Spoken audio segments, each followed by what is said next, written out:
Unbelief, unbelief, unbelief. Beware of unbelief. In fact, woe to unbelief.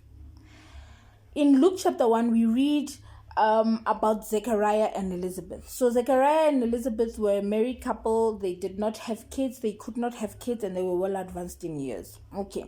So one day they are serving in the temple. They were both priests.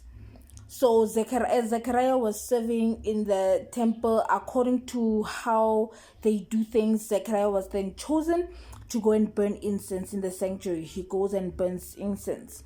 As he's burning incense, an angel appears to him. This angel comes and says, "Oh, Zechariah, you're going to have a son.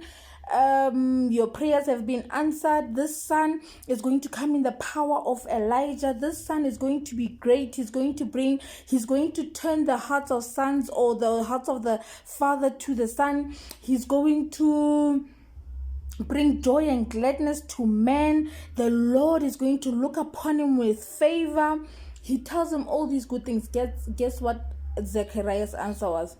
He says, "How can I be sure of this?" And the angel is like, "What? I am the angel Gabriel. I stand in the presence of the Lord. Me telling you this is as good as God telling you this." And it says, and the angel says to Zechariah, "Because of your unbelief, you will not be able to say a word until the son is born." Why?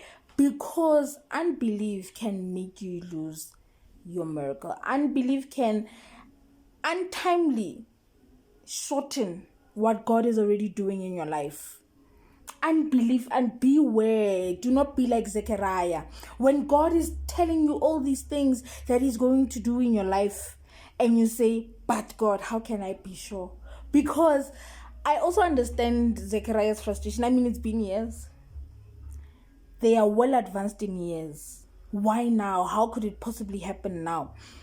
But that's the same thing that we do. We say, "Lord, it's been years. How can it possibly happen now?"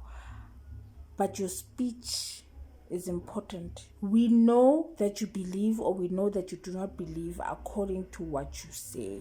Unbelief comes from your mouth. You will not be able to receive from the Lord because of unbelief. He will give it to you, but you won't be able to receive. You won't be able to receive. The son was already provided to Zechariah, but he did not believe. And the angel had to stop him in his tracks, because also the son had to come.